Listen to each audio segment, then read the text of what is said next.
बिस्मिल्लाहिर्रहमानिर्रहीम, अस्सलाम वालेकुम रहमतुल्लाहि व बरकातुहू। नाज़रीन, एक मरतबा फिर मैं इस वक्त मौजूद हूँ इस्लामाबाद शहीद मदनी मस्जिद के प्लाट पे। मेरे अक़ब में आप लोग देख सकते हैं कि आप लोगों को छोटी छोटी ये दीवारें जो है वो नज़र आ जाएगी।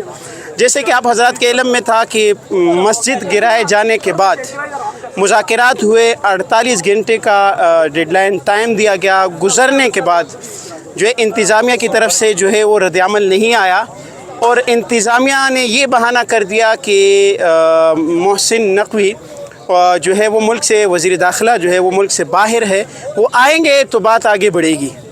उनके साथ फिर रब्ता किया, लेकिन मालूम जो एक्शन कमेटियाँ की बनी हुई थी, यहाँ के जो उलमा थे, उन्होंने ये महसूस किया कि ये लोग जो है वो डिले करना चाहते हैं। तो लिहाजा 48 घंटे गुजरने के बाद फिर इजलास हुआ और इजलास में ये तय हुआ कि हम ख़ुद जो है इसकी बुनियाद जो है उसी दिन उसी रात जो है वो रख दी गई थी मगरिब की नमाज़ पढ़ा कर, लेकिन उसके बाद इसकी बाकायदा तौर पर जो है इसी तरह इसकी इमारत शुरू नहीं की गई थी।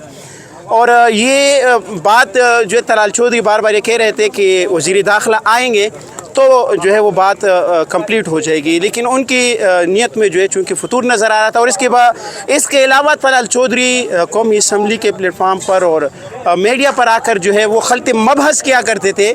मस्जिद और मदरसे के मामले को जो है वो खल्त मल के अवाम को गुमराह करने की जो है वो कोशिश करते थे। और इसके साथ इंटीरियर जो मिनिस्टर है उसने अपने पेज पर F10 के किसी मस्जिद का मुआहिदा शेयर किया कि हमारा मुआहिदा हो गया है, जो कि सरासर गलत था। बहरहाल यहाँ एक्शन कमेटी जो बनी हुई थी उनके इजलास हुआ और इजलास के बाद ये तय पाया कि आज चूँकि जुम्मे का दिन है, 15 अगस्त है, कि 15 अगस्त जुम्मे की नमाज़ यहाँ पर जो अदा की जाएगी और बाकायदा जुम्मे का जो है वो यहाँ दोबारा नमाज का इफ्तिताह कर दिया जाएगा। आज जुम्मे की नमाज़ जो है वो यहाँ पर अदा की गई, जिसमें अवाम के जम गफ़ीर ने जो है वो शिरकत की। आप हज़रात जो है वो वीडियोज़ में देख चुके होंगे। अवाम के जम गफ़ीर ने जो है वो शिरकत की, उलमा ने और सब ने जो है बातें की। इस दौरान इंतज़ामिया के साथ मुज़ाकरात भी चलते रहे। बिलाखिर इस बात पर जो है वो नतीजा निकला कि भाई यहाँ पर जो है वो ब्लॉक मंगवाए गए, ईंटें मंगवाई गई और मस्जिद का जो है वो आर्जी तौर पर मस्जिद का जो है वो आगाज़ कर दिया गया है। और इसके साथ साथ जो वहाँ मुज़ाकरात भी जारी है। इस वक्त जो है अवाम जो एक्शन कमेटी बनी थी उनकी तरफ से ऐलान हुआ कि मस्जिद का बाकायदा आगाज़ हो चुका है। चूँकि कल रात यहाँ बारिश हुई है, कीचड़ जो है यहाँ पर मौजूद है, इमारत का बनना जो है वो मुमकिन नहीं है। और उस दूसरी तरफ जो है मुज़ाकरात भी चल रहे हैं।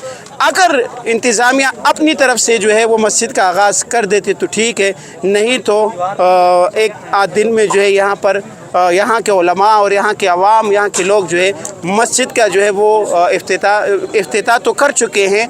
ये इमारत बन चुकी है कच्ची सी, लेकिन इसको आगे बढ़ाएंगे और इसको मजबूत इमारत बनाएंगे। उम्मीद करते हैं कि हुकूमत जो है अपनी मुल्क को जो है ख़राबी की तरफ से और मुश्किल हालात पैदा करने की तरफ ना ले जाएं और वज़ीर दाखिला तलाल चौधरी और DIG जवाद या दीगर जो हज़रात हैं यहाँ के, वो इस मामले को खुशउस्लूबी के साथ जो है वो ख़त्म करेंगे। और उम्मत मुस्लिमा के दिल को जो ठेस पहुँचा हुआ है मस्जिद गिराने की सूरत में, मस्जिद को दोबारा बनाकर जो है वो बहाल करेंगे। मैं आखिर में एक बात कह दूँ कि अवाम का, उलमा का और तमाम लोगों का ये एक ही फ़ैसला है कि मस्जिद बनेगी और इसी जगह पर जो है वो बनेगी। इजाज़त दीजिए, अल्लाह हाफ़िज़।